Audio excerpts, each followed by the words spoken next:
ಓಂ ಯಥೇತ ಮನೆ ವಂಚ ಓಂ ಅಂತ 3ನೇ ಅಧ್ಯಾಯದ 1ನೇ ಪಾದದ 9ನೇ ಸೂತ್ರ.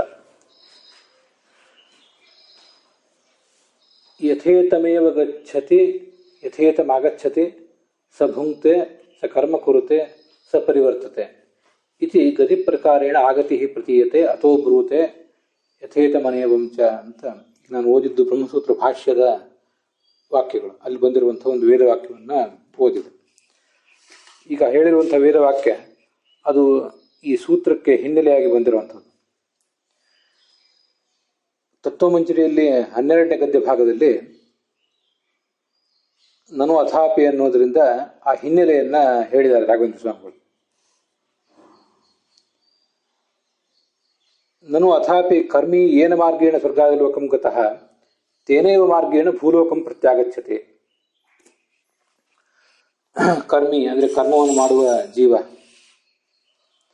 ಕರ್ಮವನ್ನು ಮಾಡುವ ಜೀವ ಅಂತ ಒಂದು ಅರ್ಥ.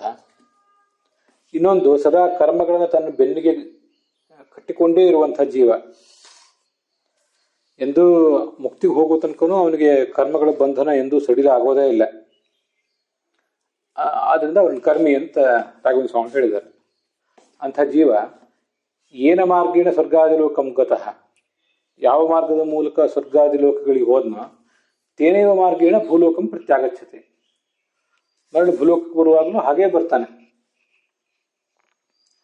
ಅಂತ ಹೀಗೆ ಒಂದು ವೇದವಾಕ್ಯ ಹೇಳ್ತದೆ. ಅದನ್ನು ಬ್ರಹ್ಮಸೂತ್ರ ಭಾಷ್ಯದಲ್ಲಿ ಹೇಳಿದ್ದಾರೆ. ಯಥಾ ಇತಮೇವ ಗಚ್ಚತಿ, ಯಥಾ ಹೇಗೆ, ಯಥಾ ಇತಂ, ಇತಂ ಅಂದ್ರೆ ಹೋಗುವುದು, ಯಥಾ ಇತಂ ಹೇಗೆ ಹೋಗಲ್ಪಟ್ಟಿದೆಯೋ ತಥಾ ಏವ ಗಚ್ಚತಿ, ಯಥಾ ಇತಮೇವ ಗಚ್ಚತಿ, ಯಥಾ ಇತಂ ಆಗಚ್ಚತಿ. ಆಗಚ್ಚತಿ ಅಂದ್ರೆ ಬರ್ತಾನೆ ಅಂತ ಅರ್ಥ. ಆ ಸೂತ್ರ ಆ ಶ್ರುತಿ ಅರ್ಥ ಹೀಗಾಗ್ತದೆ. ಯಥಾ ಹೇಗೆ, ಇತಂ ಸ್ವರ್ಗದಿಂದ ಇವನಿಂದ, ಸ್ವರ್ಗದ ದೆಸೆಯಿಂದ ಇವನಿಂದ ಬರಲ್ಪಟ್ಟಿದೆಯೋ, ಇಣ್ಗತವ ಧಾತುವಿನ ತಪ್ರತ್ಯಯ. ಸ್ವರ್ಗದಿಂದ ಬಂದಿರುವನೋ ಅಂತ ಅದನ್ನು ಅನುವಾದ ಮಾಡ್ತಾರೆ. ಅದು ಕನ್ನಡದ ಭಾಷೆಗೆ ಹೊಂದುವ ಅನುವಾದ ಅಷ್ಟೆ. ವಸ್ತುತಃ ಅದು ತಪ್ರತ್ಯಯ. ಇತಂ ಯಥಾ ಹೇಗೆ, ಇತಂ ಸ್ವರ್ಗದ ದೆಸೆಯಿಂದ ಅವನಿಂದ ಬರಲ್ಪಟ್ಟಿದೆಯೋ ಹಾಗೆ ಮೇಲೆ ಹೋಗ್ತಾನೆ ಅಂತ ಅಭಿಪ್ರಾಯ. ಅದೇ ಮಾರ್ಗದಿಂದ ಮತ್ತೆ ಸ್ವರ್ಗಕ್ಕೆ ಗಚ್ಚತಿ ಹೋಗುತ್ತಾನೆ. ಅದು ಅಧ್ಯಾಹೃತ ಮುಂದೆ ಬಂದಿರೋದು. ಯಥಾ ಇತಂ ಹೇಗೆ ಸ್ವರ್ಗಕ್ಕೆ ಹೋಗಲ್ಪಟ್ಟಿದೆಯೋ ಇವನಿಂದ, ತಥಾ ಅದೇ ರೀತಿಯಾಗಿ ಆಗಚ್ಚತಿ ಭೂಲೋಕಕ್ಕೆ ಬರ್ತಾನೆ. ಈಗ ನಡುವೆ ಸ್ವಲ್ಪ ಸ್ವಲ್ಪ ಅಧ್ಯಾಹೃತ ಮಾಡಿಕೊಂಡು ಅದಕ್ಕೆ ಅರ್ಥ ಹೇಳಬೇಕು. ಸಭುಂಕ್ತೆ ಅವನು ಕರ್ಮಗಳನ್ನು ಮಾಡ್ತಾನೆ, ಸಕರ್ಮ ಕುರುತ್ತೆ ಮತ್ತೆ ಮತ್ತೆ ಕರ್ಮಗಳನ್ನು ಅವನು ಕರ್ಮದ ಫಲವನ್ನು ಅನುಭವಿಸ್ತಾನೆ, ಕರ್ಮವನ್ನು ಮಾಡ್ತಾನೆ, ಸಪರಿವರ್ತತೆ. ಇದು ಪರಿವರ್ತನೆ, ಸುತ್ತಾಡ್ತಾನೆ ಇರ್ತಾನೆ. ಇಲ್ಲಿ ಬದಲಾವಣೆ ಅಂತ ಅರ್ಥ ಅಲ್ಲ, ಆವರ್ತನೆ. ವೃತ್ತವರ್ತನೆ ಧಾತುವಿಗೆ ಆವರ್ತನ ಅಂತ ಒಂದು ಶಬ್ದ ಪ್ರಯೋಗ ಮಾಡಿದ್ರೆ ಅದಕ್ಕೆ ಸುತ್ತುವುದು ಅಂತ ಅರ್ಥ. ಮತ್ತೆ ಅದನ್ನೇ ಹೇಳ್ತಾ ಇರೋದು ಅಂತ ಅರ್ಥ. ಪರಿವರ್ತತೆ ಅಂದ್ರೆ ಬದಲಾವಣೆ ಆಗ್ತದೆ ಅಂತ ಅರ್ಥ ಅಲ್ಲ. ಇಲ್ಲಿ ಸಾಮಾನ್ಯವಾಗಿ ನಮಗೆ ಗೊತ್ತಿರುವಂತೆ ಪರಿವರ್ತತೆ ಅಂದ್ರೆ ಬದಲಾವಣೆ. ಆದ್ರೆ ಇಲ್ಲಿ ಪರಿವರ್ತತೆ ಅಂದ್ರೆ ಆವರ್ತತೆ ಅಂತಾನೆ ಅರ್ಥ.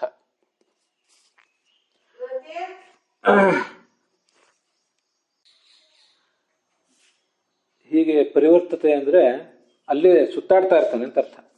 ಪರಿಭ್ರಮಣ ಅಂತ ಒಂದಿದೆಯಲ್ಲ, ಪರಿಭ್ರಮತೆ ಅಂತ, ಆ ಥರ ಇಲ್ಲೂ ಕೂಡ ನಾವು ಪರಿವರ್ತತೆ ಅಂದ್ರೆ ಬದಲಾವಣೆ ಅಂತ ಕನ್ನಡದಲ್ಲಿ ಅರ್ಥ ಕಂಡಿರ್ತೀವಿ. ಅದು ಅಲ್ಲ ಅಂತಲ್ಲ,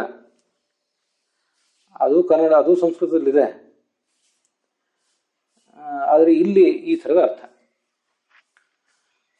ತೇನೇವ ಮಾರ್ಗೇಣ ಭೂಲೋಕಂ ಪ್ರತ್ಯಾಗಚ್ಚತಿ ತತ್ವಮಂಜರಿ ನೋಡಿ. ಸ್ವರ್ಗಾದಿ ಲೋಕಕ್ಕೆ ಅವನು ಹೇಗೆ ಹೋದನೋ, ಸ್ವರ್ಗಾದಿ ಲೋಕಂ ಗತಃ ಅನ್ನುವಲ್ಲಿ ಗತಃ ಅಂತೇನು ತಪ್ರತ್ಯಯ ಅಂತ ಶಬ್ದ ಇದೆ, ಇದು ಕರ್ತರ್ಥದಲ್ಲಿದೆ. ಜೀವ ಗತಃ, ಅಲ್ಲಿ ಯಥಾ ಇತಮೇವ ಗಚ್ಚತಿ. ಇತಂ ಅಂತಂದ್ರೆ ಅದು ಕರ್ಮಾರ್ಥದಲ್ಲಿ ತಪ್ರತ್ಯಯ ಇದೆ. ರಾಮೇಣ ಗತಂ, ರಾಮೇಣ ಗ್ರಾಮಂ ಪ್ರತಿ ಗತಂ, ರಾಮನಿಂದ ಗ್ರಾಮವನ್ನು ಕುರಿತು ಹೋಗಲ್ಪಟ್ಟಿತು, ಅದು ಕರ್ಮಾರ್ಥದಲ್ಲಿ. ರಾಮ ಗ್ರಾಮಂ ಗತಃ ಅಂತ ಹೇಳುವಾಗ ಕರ್ತೃರ್ಥದಲ್ಲಿ. ಹೀಗೆ ಧಾತು ಎಲ್ಲಾ ಧಾತುಗಳಿಗೂ ತಪ್ರತ್ಯಯ ಬರುವುದು ಸಾಮಾನ್ಯವಾಗಿ ಕರ್ಮಾರ್ಥದಲ್ಲಿ. ಗತ್ಯರ್ಥಕವಾದ ಧಾತುಗಳಿಗೆ ಮಾತ್ರ ಕರ್ಮಾರ್ಥದಲ್ಲೂ ಕರ್ತರ್ಥದಲ್ಲೂ ಎರಡೂ ಅರ್ಥದಲ್ಲೂ ಬರ್ತದೆ. ಅದನ್ನ ನೋಡಿ ತಿಳ್ಕೊಬೇಕಷ್ಟೆ. ಅದರಿಂದ ಏನಾಯ್ತು ರಾಘವೇಂದ್ರ ಹೇಳ್ತಾರೆ, ಅಪರಿಚಿತ ಮಾರ್ಗಾಂತರಕೃತ ಕ್ಲೇಶ ಅಭಾವಾತ್. ಯಾವ ಮಾರ್ಗದಿಂದ ಹೋಗಿದ್ನೋ ಅದೇ ಮಾರ್ಗದಿಂದ ಅವನು ಮರಳಿ ಬರ್ತಾನಲ್ಲ, ಆದ್ರಿಂದ ಹೋಗಿದ ಮಾರ್ಗದ ಪರಿಚಯ ಅವನಿಗೆ ಇರ್ತದೆ. ಅದೇ ಮಾರ್ಗದಿಂದ ಮರಳಿ ಬರೋದ್ರಿಂದ ಅವನಿಗೆ ಬಹಳ ಏನು ಕ್ಲೇಶ ಆಗೋದಿಲ್ಲ. ಈ ಕ್ಲೇಶ ಆಗೋದಿಲ್ಲ, ಆದ್ರಿಂದ ವೈರಾಗ್ಯವನ್ನು ಯಾಕೆ ತಾಳಬೇಕು?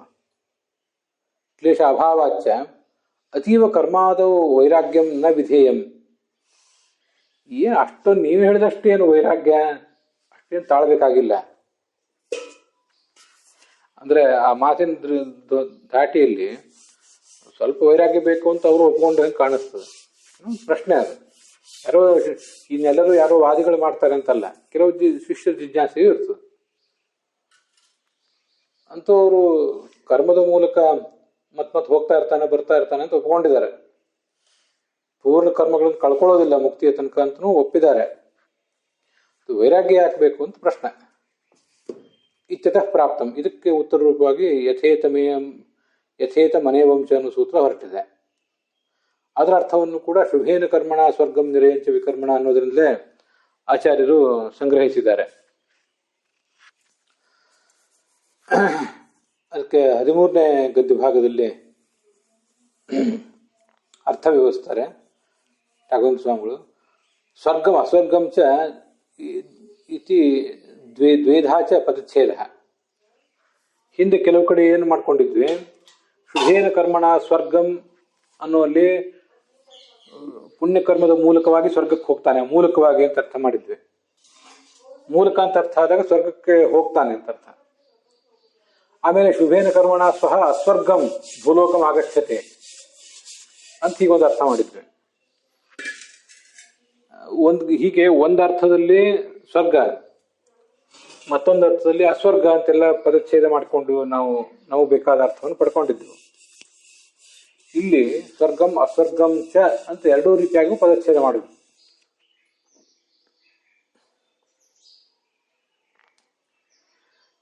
ಮತ್ತೆ ಆಂಹ ಅಪಿ ಅತ್ರ ಉಪಶ್ಲೇಷ. ಅಲ್ಲೇನು ಆಂಗ್ ಅಂತಿದೆ, ಅದನ್ನು ಕೂಡ ಉಪಶ್ಲೇಷ ಮಾಡ್ಕೊಳ್ಬೇಕು ಅಂದ್ರೆ ನಮ್ಮ ಅರ್ಥಕ್ಕೆ ತಕ್ಕಂತೆ ಅದನ್ನ ಹೊಂದಾಣಿಕೆ ರೂಪದಲ್ಲಿ ಹೊಂದಿಸ್ಕೋಬೇಕು.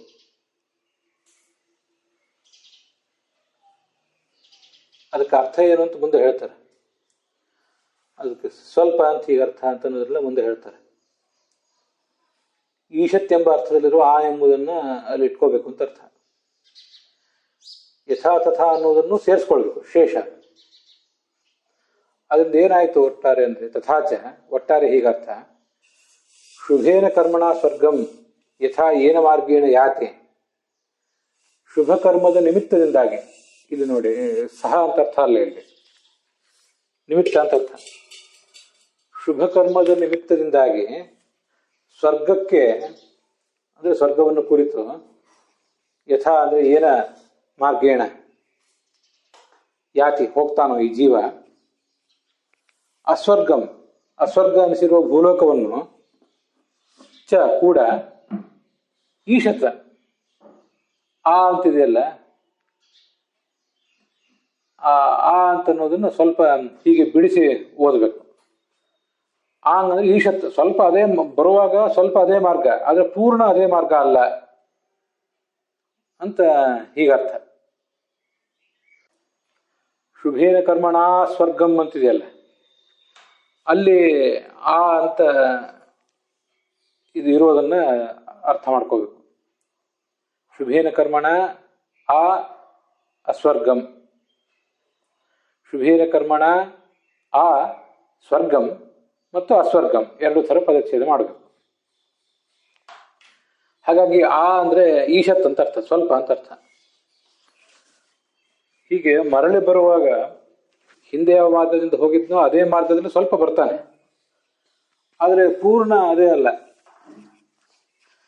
ಏನ ಮಾರ್ಗೇಣ ಸ್ವರ್ಗಂ ಪ್ರಾಪ್ತ ತೇನೇವ ಮಾರ್ಗೇಣ ಕಿಂಚಿತ್ ದೂರಂ ಆಗತ್ಯ.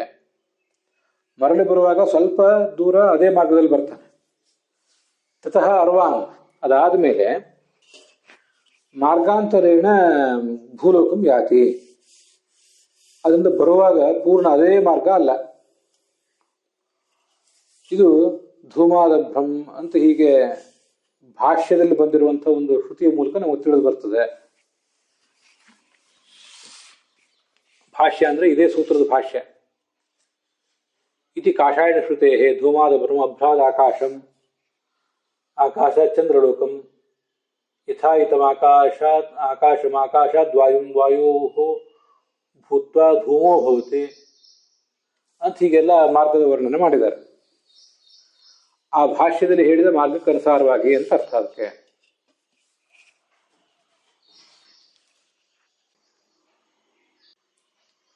ಯಾವ ಮಾರ್ಗದಿಂದ ಹೋಗಿರ್ತಾನೋ ಜೀವ ಅದೇ ಮಾರ್ಗದಿಂದ ಮರಳಿ ಬರ್ತಾನೆ, ಸ್ವಲ್ಪ ಬೇರೆ ಮಾರ್ಗದಲ್ಲೂ ಬರ್ತಾನೆ. ಸೂತ್ರ ಹೀಗೆ, ಯಥಾ ಇತಂ ಹೇಗೆ ಹೋಗಲ್ಪಟ್ಟಿದೆಯೋ ತಥಾ ಹಾಗೆ ಮರಳಿ ಬರ್ತಾನೆ. ಅನೇ ವಂಶ ಅದಕ್ಕಿಂತ ಭಿನ್ನವಾಗಿಯೂ ಮರಳಿ ಬರ್ತಾನೆ. ಅಂದ್ರೆ ಸ್ವಲ್ಪ ಮಾರ್ಗವನ್ನ ಸ್ವಲ್ಪ ಅಲ್ಲಿಂದ ಬರುವಾಗ ಸ್ವಲ್ಪ ಮಾರ್ಗ ಹಿಂದೆ ಇದ್ದಂತೆ, ಇನ್ನು ಸ್ವಲ್ಪ ಮಾರ್ಗ ಬೇರೆದಾಗಿರ್ತದೆ ಅಂತ ತಾತ್ಪರ್ಯ. ಅದಲ್ಲ ಧೂಮಾದ ಬ್ರಹ್ಮ ಇತ್ಯಾದಿ ಶ್ರುತಿ ಹೇಳುವಂತೆ ಅಂತರಿಕ್ಷ ಲೋಕದವರೆಗೆ ಹೋದ ಮಾರ್ಗ, ಆಮೇಲೆ ಅಂತರಿಕ್ಷದ ಲೋಕ ದಾಟಿದಾದ್ಮೇಲೆ ಆಕಾಶ ವಾಯು ಹೊಗೆ ಅಭ್ರ ಮೋಡ ಮಳೆಗಳ ಮೂಲಕ ಭೂಲೋಕಕ್ಕೆ ಬರ್ತಾನೆ. ಅಂತರಿಕ್ಷ ಲೋಕದವರೆಗೆ ಮಾತ್ರ ಸಮಾನವಾದ ಮಾರ್ಗ, ಹೋಗಿದ್ದಕ್ಕೂ ಬರುವುದಕ್ಕೂ. ಬರುವಾಗ ಆಮೇಲೆ ಮತ್ತೆ ಈ ಆಕಾಶ ವಾಯು ಹೊಗೆ ಅಭ್ರ ಮೋಡ ಮಳೆ ಮೂಲಕ ಭೂಮಿ, ಆ ಭೂಮಿಯ ಮೂಲಕ ಸಸ್ಯದ ಮೂಲಕ ತಂದೆ, ಆ ಮೂಲಕ ತಾಯಿ, ಹೀಗರ್ಥ ಅದಕ್ಕೆ. ಸರಿ, ಈಗಲೂ ನಮಗೆ ಜಿಜ್ಞಾಸೆ ಏನು, ಇದನ್ನ ಪೂರ್ವಾವಲೋಕನಕ್ಕಾಗಿ ನಾನು ಓದ್ತಾ ಇರುವಾಗ ನನಗೂ ಕೂಡ ಇದೇನು ವಿಚಿತ್ರವಾಗಿದೆ, ವೈರಾಗ್ಯಕ್ಕೂ ಹೋಗಿ ಬರುವ ಮಾರ್ಗಕ್ಕೂ ಏನು ಸಂಬಂಧ ಅಂತ ನನಗೂ ಕೂಡ ತುಂಬಾ ಗೊಂದಲನೇ ಆಗಿತ್ತು. ಅದಕ್ಕೆ ಬ್ರಹ್ಮಸೂತ್ರ ಭಾಷ್ಯದ ವಿವರಣೆ ಅಂತ ಅನ್ನೋದ್ರಲ್ಲಿ ಕಾಣಿಸ್ತದೆ. ಪ್ರಾಯ ವಿವರಣೆ ಅಲ್ಲಿ ಬಂದಿರುವ ಬೇರೆ ಬೇರೆ ಟಿಪ್ಪಣಿಗಳು, ರಾಘವೇಂದ್ರ ಸ್ವಾಮಿಗಳು ಮೊದಲಾದವರು ಟಿಪ್ಪಣಿಗಳ ಪ್ರಕಾರ ಅಲ್ಲಿ ಹೇಳಿದ್ದಾರೆ ಅಂತ ಕಾಣಿಸ್ತದೆ. ನನಗೆ ಓದ್ತಿರುವುದು ಆ ಬ್ರಹ್ಮಸೂತ್ರ ಭಾಷ್ಯದಲ್ಲಿ ವಿವರಣವೊಂದನ್ನು ಓದ್ತಾ ಇದ್ದೀನಿ. ಪಾಂಚಭೌತಿಕವಾದ ಸ್ಥೂಲವನ್ನು ದೇಹವನ್ನು, ತಂದೆ ತಾಯಿಯಿಂದ ಬಂದಿರುವ ದೇಹವನ್ನು ತೊರೆತಾನಲ್ಲ ಈ ಜೀವ, ಅವನಿಗೆ ಆಪ್ಯ ದೇಹ ಬರ್ತದೆ. ಅಂದ್ರೆ ಜಲಮಹಾಭೂತವೇ ಅಧಿಕವಾಗಿರುವ ದೇಹ. ಆ ದೇಹದಲ್ಲಿ ಅವನು ಹೊಗೆ ಮೋಡ ಆಕಾಶ ಚಂದ್ರಲೋಕದ ಮಾರ್ಗವಾಗಿ ಸ್ವರ್ಗಾದಿ ಲೋಕಗಳಿಗೆ ಹೋಗ್ತಾನೆ. ಬರುವಾಗ ಆಕಾಶ ಲೋಕದವರೆಗೆ ಅದೇ ದಾರಿಯಲ್ಲಿ ಮರಳಿ ಬರ್ತಾನೆ. ಮುಂದೆ ಮಳೆಯ ಮೂಲಕ ಭೂಮಿಗೆ ಬಿದ್ದು ಧಾನ್ಯದಲ್ಲಿ ಪುರುಷ ದೇಹವನ್ನು ಪ್ರವೇಶ ಮಾಡ್ತಾನೆ. ಹೀಗೆ ಸ್ವರ್ಗಕ್ಕೆ ಹೋಗಿ ಬರುವ ದಾರಿ ಬಹಳ ಕ್ಲೇಶದಾಯಕ ಆಗಿದೆ, ನೀವು ತಿಳಿದಷ್ಟು ಸುಲಭ ಇಲ್ಲ. ಆದ್ರಿಂದ ಈ ನಶ್ವರ ಫಲದಲ್ಲಿ ವೈರಾಗ್ಯ ಬರಬೇಕು, ನಿಮಗೆ ಮೋಕ್ಷ ಸಾಧನದಲ್ಲಿ ಆಸಕ್ತಿ ತಾಳಬೇಕು ಅಂತ ಸೂತ್ರದ ಅಭಿಪ್ರಾಯ. ಈ ತತ್ವಮಂಜರಿಯಲ್ಲಿ ನಾವು ನೋಡಿದ್ದು ಅದನ್ನೇ. ಏನು ಮಾರ್ಗ ಏನು ಅಷ್ಟು ಕ್ಲಿಷ್ಟವಾಗಿಲ್ಲ. ವೈರಾಗ್ಯವನ್ನು ತಾಳ್ಬೇಕು ಅಂತ ಅನ್ನೋದಕ್ಕೆ ಅನೇಕ ಮುಖಗಳಿವೆ. ನಾವಿನ್ನು ಸ್ವಲ್ಪ ಇನ್ನೂ ವಿಸ್ತರಿಸಿ ನೋಡ್ಬೇಕು ಅಂತ ಅಭಿಪ್ರಾಯ. ಯಾಕೆ ವೈರಾಗ್ಯವನ್ನು ತಾಳ್ಬೇಕು? ಒಂದು ಮುಕ್ತಿಗಾಗಿ. ಮುಕ್ತಿ ನಮಗೆ ವೈರಾಗ್ಯ ಸಿಗದೆ, ವಿಷಯದಲ್ಲಿ ವೈರಾಗ್ಯವಿರದೆ ಭಗವಂತನಲ್ಲಿ ಮನಸ್ಸು ಹರಿಯೋದಿಲ್ಲ. ಇದು ಒಂದು ಸರಿ. ಮತ್ತೆ ಈ ಸಂಸಾರದಲ್ಲಿ ಇದ್ದಾಗ, ಮತ್ತೆ ಸ್ವರ್ಗ ಮತ್ತೆ ನರಕಕ್ಕೆ ಹೋದಾಗ ನಮಗೆ ದುಃಖ ಆಗ್ತದಲ್ಲ, ಆ ದುಃಖಗಳನ್ನ ನಿರ್ಲಿಪ್ತ ಮನೋಭಾವದಿಂದ ನೋಡ್ಲಿಕ್ಕೆ ನಮಗೆ ವೈರಾಗ್ಯ ಬೇಕು. ಇದು ನನ್ನ ವಿಶ್ಲೇಷಣೆ. ಅಲ್ಲಿ ಕಾಣಿಸ್ತಿರ್ಲಿಕ್ಕಿಲ್ಲ, ಅಥವಾ ಬೇರೆ ಕಡೆ ಶಾಸ್ತ್ರದಲ್ಲಿ ಎಲ್ಲಿಯಾದ್ರೂ ಬಂದದನ್ನು ಹೇಳ್ತಿದ್ದೇನೆ. ವೈರಾಗ್ಯ ಇರುವುದು ವಿಷಯದಲ್ಲಿ ವೈರಾಗ್ಯ ಬಂದ್ರೆ, ಲೌಕಿಕ ವಿಷಯದಲ್ಲಿ ವೈರಾಗ್ಯ ಬಂದ್ರೆ ಭಗವಂತನ ಬಗ್ಗೆ ವಿಶೇಷವಾದ ರಾಗ. ಅದನ್ನ ಹಿಂದೆ ರಾಘವೇಂದ್ರ ಸ್ವಾಮಿ ಹೇಳಿದ್ರು. ಇದೇ 3ನೇ ಅಧ್ಯಾಯದಲ್ಲಿ ನೋಡಿದೆ. ವಿರಕ್ತ ವಿಶೇಷೇಣ ಭಗವಂತನಲ್ಲಿ ರಕ್ತನಾಗಿ, ಜಗತ್ತಿನಲ್ಲಿ ವೈರಾಗ್ಯ ಇದ್ರೆ ಭಗವಂತನ ಕಡೆ ವೈರಾಗ್ಯ ಬರ್ಲಿಕ್ಕೆ, ವಿಶೇಷವಾದ ಭಕ್ತಿ ಬರ್ಲಿಕ್ಕೆ ಸಾಧ್ಯ ಅಂತ ಅದೊಂದು ಉದ್ದೇಶ. ಇನ್ನೊಂದು, ಜಗತ್ತಿನಲ್ಲಿ ಏನು ದುಃಖ ಇದೆಯಲ್ಲ, ಈ ದುಃಖವನ್ನು ಸಹಿಸಿಕೊಳ್ಳಿಕ್ಕಾಗಿ ವೈರಾಗ್ಯ ಒಂದು ಬೇಕು. ವೈರಾಗ್ಯ ಅಂದ್ರೆ ನಿರ್ಲಿಪ್ತವಾದ ಮನಸ್ಥಿತಿ ಅಷ್ಟೇ, ಅದು ಬೇಕು. ಆ ಜಗತ್ತಿನಲ್ಲಿರುವ ದುಃಖವನ್ನು ಸಹಿಸಿಕೊಳ್ಳಿಕ್ಕೂ ಬೇಕು. ಮತ್ತೆ ನಾವು ಸತ್ತು ನರಕಾದಿ ಲೋಕಗಳಿಗೆ ಏನು ಹೋಗ್ತೇವಲ್ಲ, ಅಲ್ಲಿ ಎಲ್ಲ ಈ ದುಃಖವನ್ನು ಸಹಿಸಿಕೊಳ್ಳಿಕ್ಕೂ ಕೂಡ ವೈರಾಗ್ಯ ಬೇಕು. ಆದ್ರಿಂದ ನೀವು ಹೋಗುವ ಮಾರ್ಗ ಬರುವ ಮಾರ್ಗ ಎರಡೂ ಒಂದೇ ಇದೆ. ಅನಾಯಾಸವಾಗಿ ಯಾರು ಕರ್ಕೊಂಡು ಹೋಗ್ತಾರೆ, ಇನ್ಯಾರು ತಂದು ಬಿಡ್ತಾರೆ, ನಾವು ಆರಾಮವಾಗಿರ್ತೀವಿ ಅನ್ನುವಂತಿಲ್ಲ. ವೈರಾಗ್ಯ ಅಂತನ್ನುವುದು ಈ ಜಗತ್ತಿನಲ್ಲಿ ಇದ್ದಾಗಲೂ ಪರಜಗತ್ತಿಗೆ ಹೋಗುವಾಗಲೂ ಮತ್ತೆ ಭಗವಂತನಲ್ಲಿ ವಿಶೇಷವಾದ ಪ್ರೀತಿ ಮೂಡುವುದಕ್ಕಾಗಿಯೂ ವೈರಾಗ್ಯ ಅಂತನ್ನುವುದು ಸಾಧಕನಿಗೆ ಬೇಕೇ ಬೇಕು ಅಂತ ಅವರ ತಾತ್ಪರ್ಯ. ಒಟ್ಟು ಮಧ್ವಾಚಾರ್ಯರು ಬ್ರಹ್ಮಸೂತ್ರ ಭಾಷ್ಯದಲ್ಲಿ ಅಥವಾ ತಮ್ಮದೇ ವಾಕ್ಯದಿಂದಲೂ ಅಥವಾ ಬೇರೆ ಯಾವ್ದಾದ್ರು ಪುರಾಣ ವಾಕ್ಯವನ್ನು ಕೊಟ್ಟು ಕೂಡ ಆಚಾರ್ಯರು ಈ ಹೋಗಿ ಬರುವ ದಾರಿ ಬಹಳ ಕ್ಲಿಷ್ಟವಾಗಿದೆ, ಆದ್ರಿಂದ ವೈರಾಗ್ಯ ಅವಶ್ಯಕ ಜೀವನಿಗೆ ಅಂತ ಆಚಾರ್ಯ ಹೇಳಿಲ್ಲ. ಪ್ರಾಯ ಯಾರೋ ಟಿಪ್ಪಣಿಕಾರರು ಅದನ್ನು ಹೇಳಿದ್ದಾರೆ. ತತ್ವ ಪ್ರಕಾಶಿಕದಲ್ಲಿ ಇದ್ದಿರಬಹುದು, ತತ್ವ ಪ್ರದೀಪದಲ್ಲಿ ಅಥವಾ ಮತ್ತೆ ಯಾವ್ದಾದ್ರು ಟಿಪ್ಪಣಿಯಲ್ಲಿ ಇರಬಹುದು. ಅದನ್ನು ನಾವು ಹೀಗೆ ತಿಳ್ಕೋಬೇಕು. ರಾಘವೇಂದ್ರ ಸ್ವಾಮಿ ಕೂಡ ಹಾಗೆ ಪ್ರಶ್ನೆ ಮಾಡಿದ್ದಾರೆ. ಅಲ್ಲಿ ವೈರಾಗ್ಯ ಯಾಕೆ ತಾಳ್ಬೇಕು ಅಂತ ಪ್ರಶ್ನೆ ಮಾಡಿದ್ದಾರೆ. ಅದಕ್ಕೊಂದು ಉತ್ತರ ಏನು ಅಲ್ಲಿ ಕೊಟ್ಟಿಲ್ಲ. ಅವರು ಉತ್ತರವನ್ನು ನಾವು ತಿಳ್ಕೋಬೇಕಷ್ಟೆ. ಸೂತ್ರ ಭಾಷ್ಯಕ್ಕೆ ಅನುಗುಣವಾಗಿ ಉತ್ತರವನ್ನು ಕೊಡುವಾಗಲೂ ಕೂಡ ಅದನ್ನು ಸ್ವಲ್ಪ ವಿಸ್ತರಿಸಿ ಕೊಟ್ಟಿದ್ದೇನೆ. ವಿಷಯದಲ್ಲಿ ವೈರಾಗ್ಯ ಇದ್ರೆ ಭಗವಂತನಲ್ಲಿ ವೈರಾಗ್ಯ, ಮತ್ತೆ ಜಗತ್ತಿನ ವಿಷಯದಲ್ಲಿ ವೈರಾಗ್ಯ ಇದ್ರೆ ಈ ಜಗತ್ತಿನ ಏರುಪೇರುಗಳನ್ನ, ಪರಜಗತ್ತಿನ ಏರುಪೇರುಗಳನ್ನು ತಾಳ್ಕೊಳ್ಳಿಕ್ಕೆ ನಮಗೆ ಶಕ್ತಿ ಬರ್ತದೆ. ಅದಕ್ಕೆ ವೈರಾಗ್ಯ ಬೇಕು.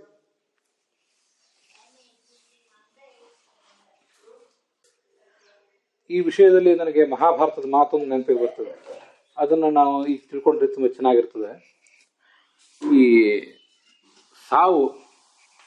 ಸಾವನ್ನು ಎದುರಿಸುವುದು ಮತ್ತು ಸಾವಿನ ನಂತರ ಮುಂದೆ ನಾವು ಹೋಗುವುದು, ಇದೆಲ್ಲ ಏನಿದೆ ಅದು ಈ ವಿರಕ್ತನಾದ ಭಗವದ್ಭಕ್ತನಾದ ಸಾಧಕನಿಗೆ ತುಂಬಾ ಆಹ್ಲಾದಕರವಾದ ಅನುಭವ ಆಗಿರ್ತದೆ. ಸಾಮಾನ್ಯ ಸಾಧಕನಿಗೆ ಅದೊಂದು ತುಂಬಾ ದುಃಖದಾಯಕವಾದ ಸಂಗತಿ ಆಗ್ತದೆ.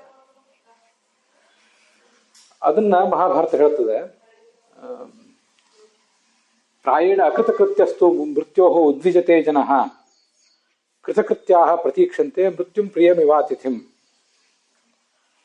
ಈ ಅಕೃತಕೃತ್ಯರಾದವರು, ಇದು ನೋಡಿ, ಜಗತ್ತಿನಲ್ಲಿ ಇದ್ದಾಗ ಏನೇನು ಮಾಡಬೇಕು ಅದನ್ನೆಲ್ಲ ಮಾಡದೇ ಇದ್ದವರು, ಸರಿಯಾಗಿ ಸಾಧನ ಮಾಡದೇ ಇದ್ದವರು, ಮೃತ್ಯೋ ಉದ್ವಿಜತೆ ಜನಃ, ಅದರ ಫಲವಾಗಿ ಅವರು ಸಾವು ಅಂದ್ರೆ ಹೆದರ್ತಾರೆ, ಉದ್ವಿಗ್ನರಾಗ್ತಾರೆ.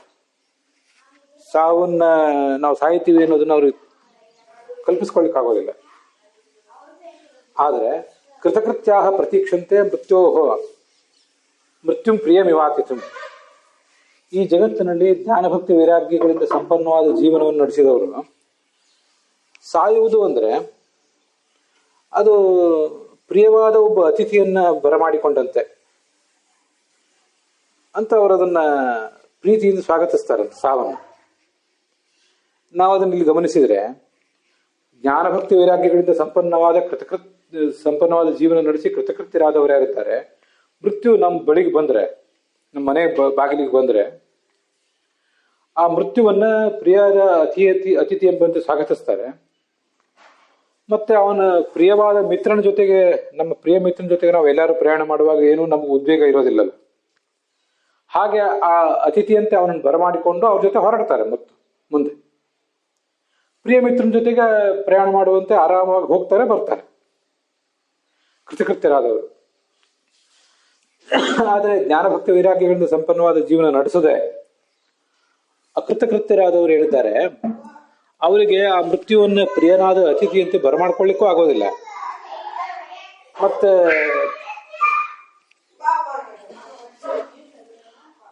ಅವರು ಪ್ರಯಾಣ ಮಾಡುವ ದಾರಿಯೂ ಕೂಡ ಮಿತ್ರನ ಜೊತೆಗೆ ಪ್ರಯಾಣ ಮಾಡಿದಷ್ಟು ಹಿತಕರ ಆಗಿರೋದಿಲ್ಲ ಅವರಿಗೆ. ಅಲ್ಲಿ ಯಾರೋ ಶತ್ರು ಮಿತ್ರನ ಜೊತೆಗೆ ಪ್ರಯಾಣ ಮಾಡಿದಂತ ಅಂಥವ್ರನ್ನ ದಾರಿಯಲ್ಲಿ ಹೊಡೆದು ಬಡಿದು ಹಿಂಸಿಸ್ಕೊಂಡು ಕರ್ಕೊಂಡು ಹೋಗ್ತಾರೆ, ಬೈತಾ ಇರ್ತಾರೆ. ಅವನಲ್ಲಿ ಭಯ, ಹಸಿವು, ನೀರಡಿಕೆ ಇತ್ಯಾದಿಗಳಿಂದ ಬಳಲ್ತಾ ಇರ್ತಾನೆ ಅಂತೆಲ್ಲ ಪುರಾಣಗಳಲ್ಲಿ ಕೇಳಿರ್ತೇವೆ. ಅದರದೆಲ್ಲ ದಾರಿ ಹೀಗೆ. ಆದ್ರಿಂದ ಮಹಾಭಾರತದಲ್ಲಿ ಬಂದ ಆ ಮಾತನ್ನ ಈಗ ಸ್ವಲ್ಪ ನಾವು ವಿಸ್ತರಿಸ್ಕೊಂಡು ನೋಡ್ಬೇಕು. ಮೃತ್ಯುವನ್ನ ಪ್ರಿಯನಾದ ಅತಿಥಿಯಂತೆ ಆಧಾರದಿಂದ ಬರಮಾಡ್ಕೋತಾನೆ ಕೃತಕೃತ್ಯನಾದವನು. ಮತ್ತೆ ಅವನ ಜೊತೆಗೆ ಹೋಗ್ಲಿಕ್ಕೂ ಅವನಿಗೇನು ಭಯ ಇರೋದಿಲ್ಲ, ಯಾಕಂದ್ರೆ ಪ್ರಿಯ ಮಿತ್ರನ ಜೊತೆಗೆ ಹೋದಂತೆ. ಆದ್ರಿಂದ ಧ್ಯಾನ ಭಕ್ತಿ ವೈರಾಗ್ಯಗಳಿಂದ ಸಂಪನ್ನವಾದ ಕೃತಕೃತ್ಯ ಜೀವನ ನಡೆಸಬೇಕು ಅಂತ ತಾತ್ಪರ್ಯ. ಅಲ್ಲಿಗೆ ಇವತ್ತಿನ ಈ ಭಾಗ ಸಮಾಪ್ತ ಆಗಿದೆ.